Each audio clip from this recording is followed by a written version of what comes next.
Cade Mercer hated the 30 seconds before anyone else noticed a mistake. He sat in the middle of the tiered lecture hall, tablet in his lap, stylus hovering, heart beating too fast. On the front wall, glowing symbols flowed across a giant holoscreen as Proctor Varanethal worked through a proof on warp field dynamics. The alien's 4 thick fingers moved with calm confidence. His gravel voice filled the room. 200 students watched, most of them only copying. No one breathed wrong. No one questioned anything. Cade saw it happen like a light turning red. Line 12. A harmless shortcut. Turn a moving value into a fixed one so the next steps look neat. It made the numbers smooth. It also broke the truth hiding underneath. If you push the field to the edge of safety, that wrong step would snap like a cheap bolt. He checked once, twice, a third time. The mistake did not move.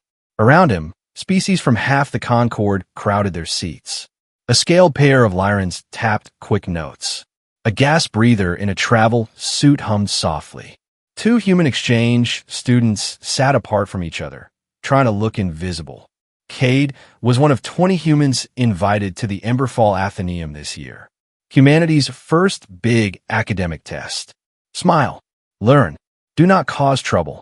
Varan paused and looked out over the rows. His heavy brow plates shadowed his eyes. I sense confusion, he rumbled. Do not worry.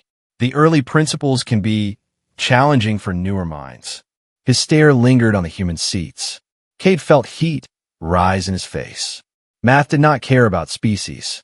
Math cared about being right. His hand lifted before his fear could stop it. The proctor's gaze hit like a weight. Yes. Name. Cade Mercer, he said. His voice did not shake. There's a problem in line 12. The flux term is not constant. It varies with the field. The simplification breaks the boundary conditions. Silence. The soft scratch of styluses died. The hall became a waiting room before either laughter or doom. This proof, Varan said slowly, has stood here for 40 cycles. It is reviewed every year. The answer lands close enough for normal cases, Cade replied. The words felt like they were coming from someone braver. But it fails on edge loads. That is why no one saw it. Enough. The proctor turned back to the screen. His fingers traced the work. Time stretched thin. A minute. 2. Cade's pulse thudded in his ears. Varan stopped. His jaw shifted. The flux differential is the most complicated element of this proof. It's the simplest part, sir, Cade said before he could swallow the sentence. It is basic math if you picture it right. The air seemed colder. Some students looked away as if from a blast. Basic, Varan repeated. His voice was quiet now. Dangerous. Enlighten us. Cade sent his tablet display to the main projector. His hands drew the correction the way he saw it in his head. Not as stacked symbols, but as moving shapes. Think of the field like water in a pipe, he said. The old line measures 1 tap. The real flow is the whole pipe. The limits are the walls. If your base does not match the structure, everything wobbles and falls. A small sound came from the back rows. Someone whispered in a language he did not know. Cade did not look. He kept writing. He marked the living variable in red, then pushed the steps through until the proof closed without cheating. Varan checked it once. Twice. His scales darkened by a shade. His jaw worked. Class dismissed, he said at last, voice rough. Chairs scraped. Groups formed. Eyes slid between the proctor and the human who had just dug a pit under his own feet. Cade stayed still. The weight of what he had done settled on his shoulders. He had challenged a senior scholar in public. He had embarrassed him. He had put a spotlight on his species during their first season on this campus. An old insectoid scholar remained seated in the back row. Tall, thin, exoskeleton pale as chalk, shifting faint lavender when he stood. He watched Cade for a breath, then left without a word. Cade finally gathered his tablet. He made it 3 steps into the corridor before a broad hand, cool and heavy, landed on his shoulder. My office, Varan said. The walk felt like a march to a closed door. Students pressed against the walls to let them pass, faces full of shock or quiet delight. The story would race through the Athenaeum before lunch. The human who thought he was smarter than everyone. The human who did not know his place. Varan's office was painfully tidy. Crystal data slabs stacked by date. A desk without a single personal item. The door sealed. A privacy field hummed. Cade's ears popped. "Do you understand?" Varen said, low and flat. "What you have done?" "I corrected an error," Cade answered, voice small now. "You undermined authority before 200 minds." The alien's hand struck the desk. The slabs jumped. A second-year visitor from a species with less than a century of FTL experience presumed to correct me. Cade swallowed. He thought of his parents selling their stake in the family shop to send him here. He thought of their pride the day he left Earth. He saw it slipping. Varen inhaled, then let the breath out slow. "You will write a formal apology. To me. To the class. You will promise respect for order. Do this, and I will not end your exchange." Cade nodded. "Yes, sir." "Go." He stepped back into the corridor. Shame burned in his chest. The apology already formed on his tongue, bitter as old metal. He had come to prove that humans belonged. Instead, he had proved the rumor everyone whispered. Humans were reckless. A soft chitter came from behind him. "Mr. Mercer?" Cade turned. The old insectoid from the lecture stood there, eyes like black mirrors. "I am Emeritus Hesh," the elder said gently. "If you have a moment, I would like to talk about the way you see water in pipes." Cade followed the insectoid scholar through the curved corridors of the Athenaeum, still feeling the echo of humiliation in his chest. Every whisper from passing students felt like it was about him. The human who corrected a Tholian professor. The reckless one. The arrogant one. He wanted to disappear. But Emeritus Hesh walked with calm purpose, his forelegs clicking softly against the polished floor. His upper arms folded behind his back in the way of old teachers who had nothing to fear. "You saw the mistake clearly," Hesh said at last, his voice a curious blend of clicks and warm tones. "You didn't just calculate it. You pictured it. Water in a pipe. That was unexpected." Cade blinked. "Isn't that how everyone does it?" Hesh's mandibles twitched in amusement. "No, most see symbols. You see movement. A human thing, perhaps. You people think sideways." They passed through a hall where translucent walls displayed streams of alien text and holographic equations. The air smelled faintly metallic, mixed with something floral from the greenhouse below. "Sir," Cade began carefully, "I didn't mean to disrespect Professor Varen. I just saw the truth," Hesh interrupted gently. "And truth rarely respects rank."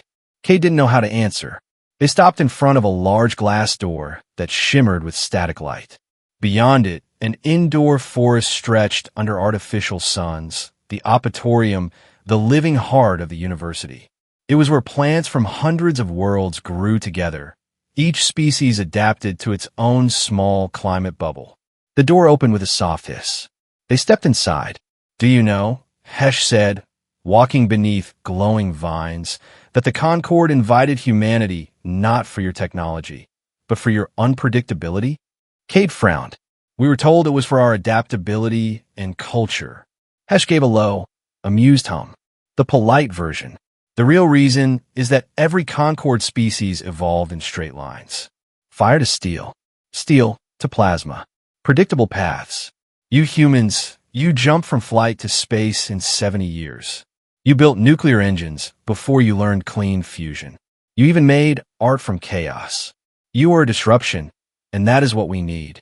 They stopped before an older section of the garden, where the walls curved inward and vines had nearly hidden an ancient doorway. Hesh brushed them aside. "This way." The hallway beyond felt abandoned. No light panels, only the glow from Cade's wristband. Dust floated in lazy spirals. "What is this place?" "The old theoretical wing," Hesh said. "Closed long ago. Too many failed projects. Too much lost funding. This is where the university sends its ghosts." He stopped at a door marked only with the number 47B. The lock scanned his palm, and with a creak, the door opened. The room inside was chaos incarnate. Stacks of data tablets, scribbled formulas on every surface, even painted across the glass. But it wasn't random. There was rhythm in the mess, a heartbeat of obsession. "This," Hesh said softly, "was my laboratory." Cade stepped closer to one wall covered in spiraling equations that looked like storms. "You did all this?" Once, Hesh said, I try to rewrite warp field theory. Cascade energy transfer. A breakthrough that could have cut jump costs by 90%. His mandibles clicked slowly. Instead, it nearly tore the system apart. 3 satellites lost. 1 research station gone dark. They call me dangerous. Reckless. Much like what they call your kind now. Cade turned, surprised by the faint humor in his tone. I kept working, Hesh continued. Because I know the math can work. It's just too tangled. Too many variables. Too much noise. His many eyes turned toward Cade. But you, human, you see through noise. Cade blinked. You mean my pipe analogy? I mean the way your mind connects flow to motion, not formula to symbol. Hesh stepped closer, lowering his voice.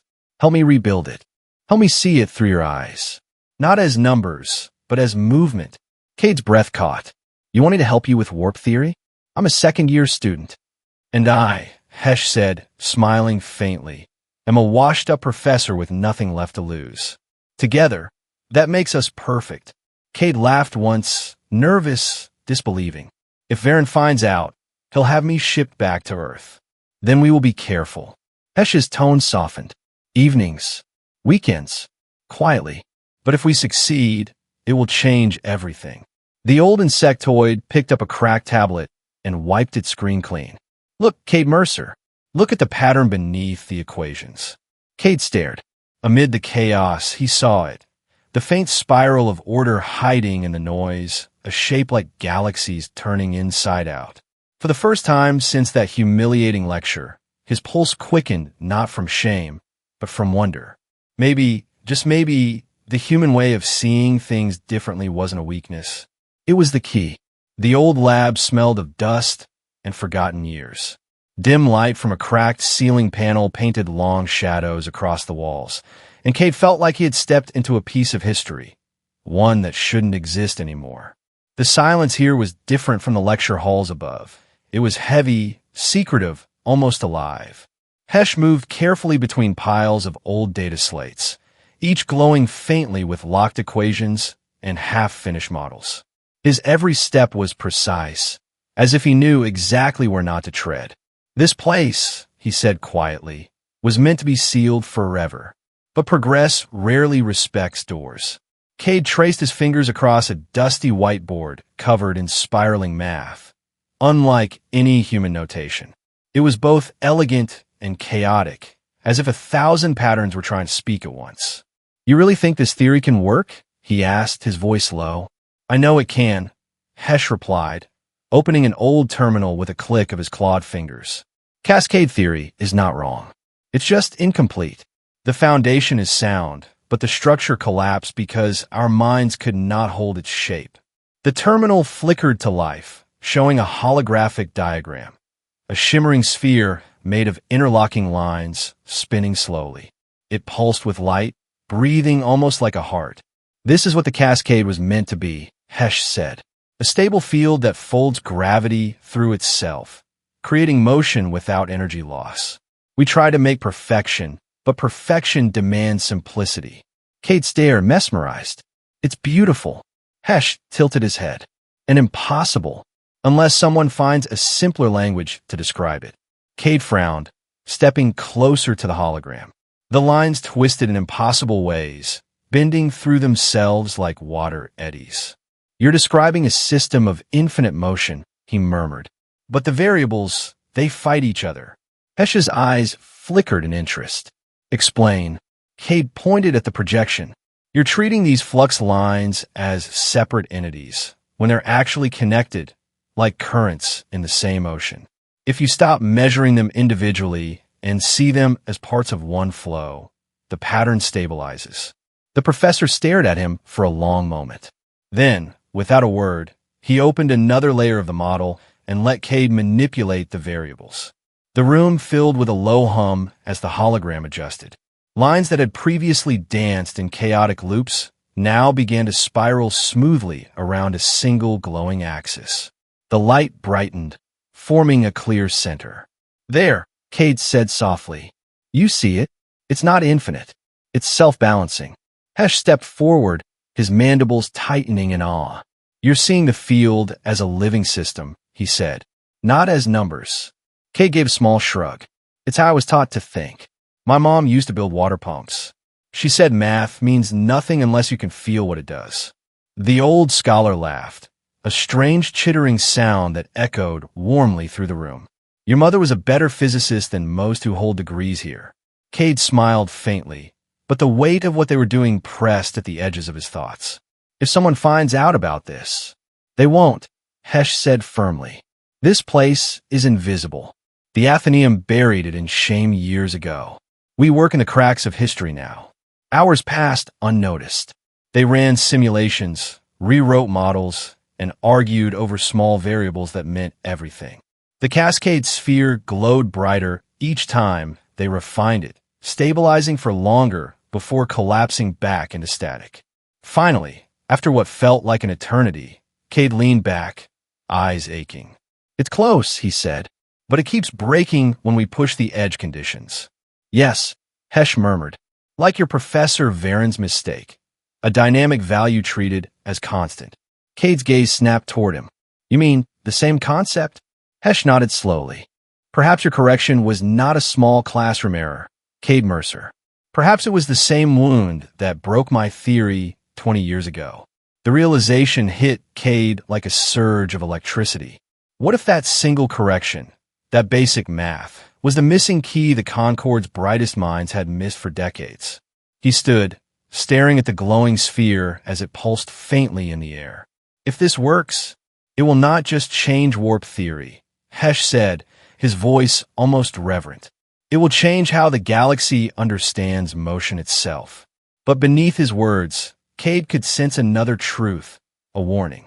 Because if they were right, then the ones who had buried this theory wouldn't want it resurrected. And somewhere, deep in the metallic halls above, Cade could almost feel the first whispers spreading through the university. The human is working with the outcast. Night fell differently on Emberfall.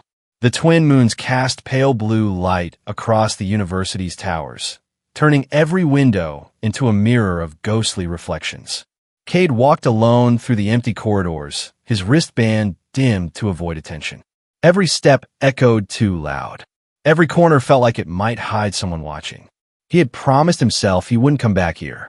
But promises were light things compared to curiosity. The old theoretical wing waited in silence, half swallowed by darkness. When Cade stepped through the metal door, the hum of Hesh's lab came alive again. Soft vibrations, data slates flickering, and the quiet murmur of equations being born. Punctual, Hesh said without looking up. His antennae twitched as he adjusted a simulation feed. Humans are not known for that. I couldn't sleep, Cade admitted.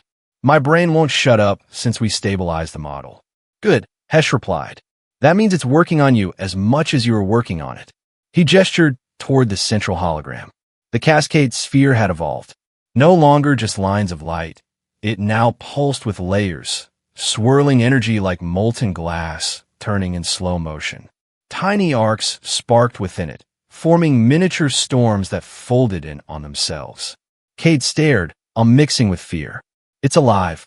In a way, Hesh said. It is movement defined, chaos contained. For the next hour, they worked wordlessly. Equations, adjustments, reruns. Every time the model collapsed, Cade found a new path, a smaller bridge across the storm of variables. He wasn't thinking in math anymore. He was feeling the flow, like a musician chasing the next note. Then, on the 32nd run, it happened. The sphere didn't collapse. It held. Light poured from the projection base, spilling over their faces like dawn. The hum deepened into a soft, steady tone, a heartbeat. Cade stepped back, afraid to breathe. Do we just... Hesh raised a claw, trembling slightly.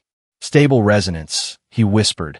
Cascade containment for more than 10 seconds. It's never held this long. The light dimmed slowly, fading to a single golden thread still spinning in the air. Cade reached toward it, mesmerized. That can't just be a simulation. That looked real. Hesh nodded slowly. It's no longer a model. It's a proof of concept.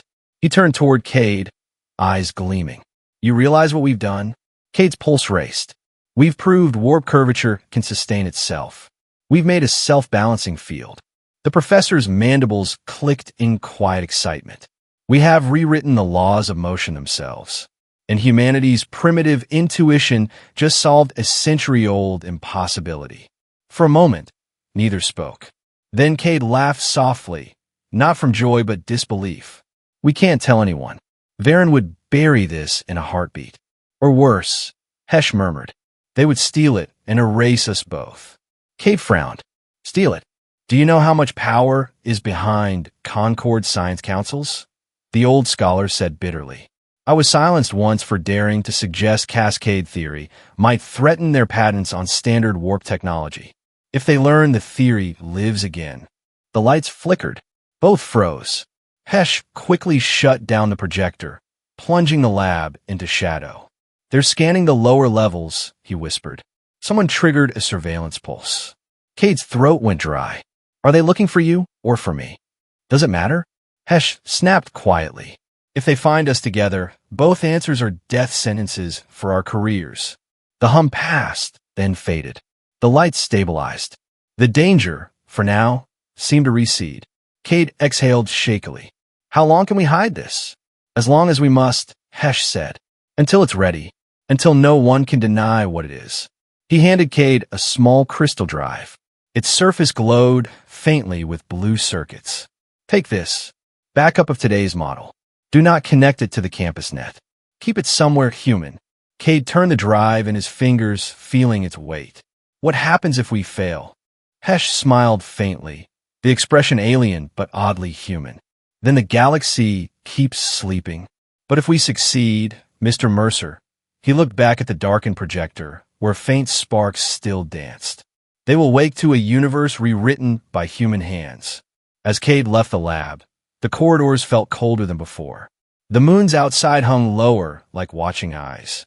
In his pocket, the crystal drive pulsed once, alive, warm, like a heartbeat following him into the night. And for the first time, he wondered not if they could change the galaxy, but whether the galaxy would let them. The next morning, the Athenaeum hummed with quiet unrest. Whispers followed Cade like shadows. The human had challenged a professor, humiliated him, and now, rumors said, had vanished for hours in the lower levels where no student was allowed. Cade tried to ignore it, keeping his head down through the lecture halls, but the stairs burned. Even other humans avoided his gaze. He felt the weight of something closing in, an invisible attention gathering around him. At lunch, his tablet pinged with a priority message. Mr. Mercer, report to Dean Kaler's office immediately. Cade's stomach turned cold. The dean's chamber was all glass and silence. Outside, the crimson leaves of the bioengineered skylawns rippled like oceans of blood. Dean Kaler sat behind a translucent desk, his body tall and thin, his eyes like two shards of black diamond. He didn't move when Cade entered. Mr. Mercer, he said, his voice deep, too calm. We have received concerns about your recent behavior. My behavior? Cade asked carefully. Yes, your conduct during Proctor Varen's lecture, your unauthorized presence near restricted wings, and your continued correspondence with Professor Hesh, who, as you must know, is not permitted to instruct active students. Cade froze. They knew. I wasn't aware of any restriction, sir, he lied. Kaler leaned forward. Do not insult my intelligence, human. We monitor all internal network pings. You accessed archive Cascade files last night. Files quarantined for safety reasons. Do you know what happens to those who tamper with classified energy models? Cade swallowed hard. With respect, Dean, I didn't tamper. I was helping a disgraced relic chase ghosts. Kaler snapped, his composure fracturing for the first time. Professor Hesh nearly destabilized a planetary orbit 2 decades ago. That man's theories are forbidden for a reason. Cade's heart pounded. If I admit anything, I doom Hesh. But silence would damn him too. Dean Kaler, he said quietly, the theory isn't what you think. Hesh wasn't wrong. The math only needed. The dean's hand struck the desk. Enough. You will not speak that word in this hall again. Cascade theory is dead. For a long, tense second, the only sound was the faint hum of the city below. Kaler's tone softened, but his eyes did not. You are young, ambitious, perhaps even gifted. Do not throw your life away chasing myths. You will write a statement confirming your misunderstanding. Then you will stay clear of Professor Hesh. Am I clear? Yes, sir, Cade whispered. Good. You may go. He walked out slowly, every step feeling heavier than the last. Outside, the air felt sharper, colder, as if the whole world was holding its breath. He didn't go to his dorm. He didn't go to class. His feet carried him through side corridors until he reached the quiet hum of the freight tunnels, the old passages under the Athenaeum. There, waiting in the half-dark, stood Hesh. They spoke to you, the professor said softly. I could see it in your eyes before you even arrived. Cade nodded. They're watching us. They know we accessed the Cascade files. Hesh sighed, his antennae curling slightly. It was inevitable. You stirred the waters, and now the surface ripples. They told me to stay away from you, Cade said. Will you? Cade hesitated just a second, then shook his head. No, not when we're this close. Hesh's mandibles clicked softly in what might have been pride. Good, because last night, after you left, I reran the model using your simplification. It held for 73 seconds. Cade's eyes widened. 73? Yes. Long enough to register external gravity interaction. The cascade isn't just stable, it's responsive. It adapts. Cade exhaled, half laughing, half terrified. Then we did it. We actually did it. But Hesh's tone turned dark. Not yet. The field still collapses under human-scale interference. Something about our minds interacting with the pattern disrupts it, as if it resists being understood. Resists? Cade frowned. It's just math. Perhaps not, Hesh said. Perhaps what we've built isn't just a machine. Perhaps it's something alive. Cade stared at him, words dying in his throat. Before he could respond, a faint buzz filled the tunnel. His wristband vibrated. Incoming transmission. Unknown source. The message flickered across the screen for half a second before deleting itself. Stop the experiment. They are coming. The air felt suddenly thinner. Hesh turned sharply. Who sent that? Cade's voice barely rose above a whisper. It didn't say. Then far down the corridor, they heard it, the heavy, synchronized rhythm of mechanical footsteps. Security drones. At least 3 of them. Hesh's many eyes narrowed. They've found the signal trail. Cade's pulse thundered in his ears. What do we do? The old professor turned to him, calm and steady. We finish what we started. He pulled back a metal hatch in the wall, revealing a hidden access shaft glowing with faint blue light. Down there, Mr. Mercer, to the power nexus.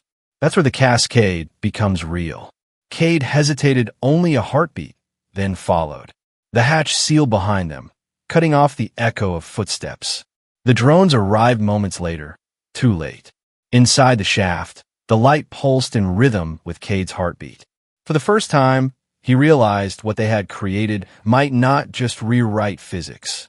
It might wake something that had been asleep since the dawn of the stars. The tunnel spiraled downward into the bowels of the Athenaeum, the air thick with the scent of ozone and iron. Faint vibrations pulsed through the walls. The deep hum of the university's central power grid, alive and ancient. Cade followed Hesh through the narrow passage, his palms slick with sweat. The crystal drive in his pocket pulsed softly, like it was syncing with the rhythm of the machines around them. How deep does this go? Cade whispered. Hesh's voice echoed ahead, low and calm. To the first reactor built on this world. They sealed it decades ago when newer cores took over. But the old grid still sleeps down here, perfect for what we need. What we need, Cade muttered, ducking under a hanging conduit. Feels a lot like a death wish. Hesh's mandibles clicked in amusement. Progress always does. They emerged into a cavernous chamber that looked more like a cathedral than a power plant. Massive pillars of glass and metal rose toward the ceiling, glowing faintly with restrained energy. Webs of light crawled through ancient circuits like veins under translucent skin. In the center stood the power nexus, a towering cylinder of crystalline alloy, humming with a slow, steady beat. It looked almost alive. This, Hesh said, stepping forward with reverence, is where we will anchor the cascade. Cade's eyes widened. You're planning to activate it here? Hesh nodded once. We built the theory. Now we test the truth. Cade's throat tightened. Professor, if this goes wrong, the entire grid could collapse. Yes, Hesh finished gently. Or ascend. For a long moment, the only sound was the low thrum of the ancient machinery. Then Hesh pressed the data core into Cade's hand. You've seen further into the cascade than I ever could. You'll start the calibration. Cade hesitated. You trust me with this? I trust that the universe listens to new voices, Hesh said simply. And yours is one it has not yet heard. Cade took a deep breath and slid the drive into the control console. The display flickered to life, projecting a holographic sphere. The same cascade model they had built, but larger, more complex, and frighteningly alive. It spun faster, light blooming from its center. Initializing stabilization, Cade said, his voice shaking. Flux variance, holding at 0.7. Containment integrity, 70%. Hesh circled the console, his eyes reflecting the glow. Good. Now, open the harmonics filter. Let's sync to the grid's pulse. Cade did as told. The lights around the chamber dimmed, then brightened with each beat of the sphere. The hum grew deeper, resonating in his bones. Then something strange happened. The cascade began to speak.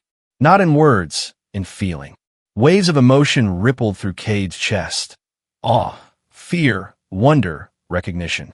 His thoughts blurred, replaced by a dizzy sense of connection. He wasn't looking at math anymore. He was part of the pattern. The equations felt like heartbeat and breath. Hesh noticed. What do you see? Cade's voice came slow, distant. It's responding to me. It's aligning with my neural pattern. Like it's... He hesitated, searching for the word.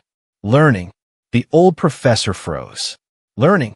Before Cade could answer, alarms blared through the chamber. Red light washed over them. Hesh hissed softly. They've breached the lower levels. Cade's hands flew over the console. We can shut it down. No, Hesh said sharply. You can't stop it now. It's linked to you. If you cut the connection, it will collapse violently. The ground trembled. The cascade sphere flared, expanding until it filled half the chamber. Light crawled across the floor like liquid, forming patterns, symbols neither of them recognized. Through the static of the alarms, a synthetic voice echoed from the intercom. Unauthorized activation detected. Stand down immediately. Cade's heart pounded. They'll destroy it. They'll destroy you, Hesh said, his tone fierce. And with you, everything we've learned. He reached into his cloak and pulled out a small data spike, glowing faint green. Listen to me. Take the drive. Leave through the east maintenance shaft. Get off-world if you can. Humanity must finish what we started. Cade shook his head, panic rising. I'm not leaving you. Hesh smiled, a tired, sad expression. Then promise me one thing. Promise you'll remember what you saw here. That simplicity can conquer everything complexity has forgotten. The walls shook. Sparks rained down. The cascade pulsed violently now, bright as a newborn star. Hesh pushed Cade toward the exit as the field expanded, swallowing the chamber in golden light. Professor, Cade shouted, trying to reach him, but the light grew blinding. Then silence. When his vision cleared, the room was empty. The machines were dark. The cascade was gone. Only the faint echo of its hum lingered in the air, fading like a heartbeat at rest. Cade stood alone in the ruins, the crystal drive still glowing faintly in his pocket. And somewhere deep inside, he could still feel the cascade pulsing, faint but alive, as if part of it had followed him out. He turned toward the exit, one thought pounding in his mind. The universe had just whispered back. The corridors above the old reactor were in chaos. Drones zipped through the air, searchlights cutting through smoke. The sirens had gone from warning to fury. But Cade didn't run. He moved with purpose, one hand clenched around the glowing drive in his pocket. He didn't feel fear anymore. He felt clarity. The cascade wasn't gone. He could still hear it. Not with his ears, but somewhere deeper, like a rhythm woven into his heartbeat. Each pulse whispered fragments of equations, corrections, possibilities. It wasn't just energy, It was alive in thought, and it had chosen to live inside him. Cade reached the upper levels through a maintenance hatch and stepped into the blinding light of the dawn towers. Above him, the twin moons faded behind a rising sun that turned the glass city gold. For a moment, everything looked calm until he saw them. A formation of security drones hovered at the far end of the plaza. At their center stood Proctor Varen himself, flanked by 2 officers. His expression was stone. His voice, when it came, was pure thunder. "Human," the sound carried through the courtyard. "You've broken laws older than your civilization. Step forward and surrender the device." Cade took 1 step closer, his pulse steady. "The Cascade isn't a weapon," he said. "It's the future. You're afraid because you don't understand it." "Understanding is not the same as control," Varen growled. "And you are a child who has played with the fabric of creation." Cade's jaw tightened. "Maybe, but at least I looked." For a heartbeat, the plaza was silent. Then Varen raised his hand. "Confiscate the data core. Use force if necessary." The drones surged forward. Cade didn't run. He closed his eyes and reached for the rhythm in his chest, that steady, impossible hum. The world fell away. Equations unfolded behind his eyelids, bright and beautiful, no longer symbols but living currents of energy. The cascade answered. The ground beneath him shimmered. A golden pulse erupted outward, freezing the drones mid-air. Energy bent around them, gravity folding and refolding like silk. The drones dropped harmlessly to the floor. Gasps echoed through the courtyard. Even Varen stepped back, his eyes wide. "Impossible," he breathed. No system could react without an interface. Cade opened his eyes. They glowed faint gold, reflections of the cascade's light. "You said humans didn't understand physics," he said quietly. "But maybe we just understand it differently." The air itself seemed to tremble. The hum of the cascade spread through the plaza, resonating with the walls, the sky, the glass towers. Screens flickered alive across the campus, broadcasting the pulse. Equations appeared in pure light, rewriting themselves faster than any machine could follow. Somewhere in the chaos, a voice broke through the comms. Static at first, then words. It was Hesh. "Run, Cade," the voice said weakly. "They'll never let you keep it. The cascade lives inside you now. Protect it. It will guide you." "Hesh, you're alive," Cade whispered. "Alive enough. Go, before they bury you with me." The signal faded. Cade turned back toward the proctor. The alien's rigid authority had cracked, replaced with something close to awe. "You can't hold that power," he said softly. "No mind can." "Then I'll learn," Cade said, "because that's what humans do." He touched the drive to his wristband. The cascade's light flowed through the connection, a stream of pure golden data, and then vanished, absorbed into his system. The drive went dark. When the security drones surged again, Cade moved faster than sight. The world warped, distances bending. One blink. He was gone, the air rippling in his wake. Far above, the morning sky split with a single line of golden light arcing toward the horizon. It wasn't a weapons trail. It was the first human-made warp arc, stable, silent, beautiful. The Athenaeum's towers stood frozen in its glow, witnesses to the impossible. In the days that followed, rumors spread across the Concord worlds. A human student had awakened an ancient energy, turned theory into life, and vanished into the stars. Some said he destroyed the reactor. Others whispered that he became it. But one thing all agreed upon. The equations on the university walls, the ones rewritten by light that morning, worked. And for the first time in centuries, the scholars of 100 worlds realized that progress hadn't ended. The universe still had secrets left to share. And somewhere beyond the edge of known space, a lone human vessel drifted between suns, guided by a soft golden heartbeat, the living cascade, whispering to its creator. Cade smiled at the stars ahead. "They said humans knew nothing of physics," he murmured. "Guess it's time to teach the galaxy a new lesson." The ship vanished in a shimmer of light, the first human-born jump ever made without a warp drive. The cascade sang, and humanity's next chapter began.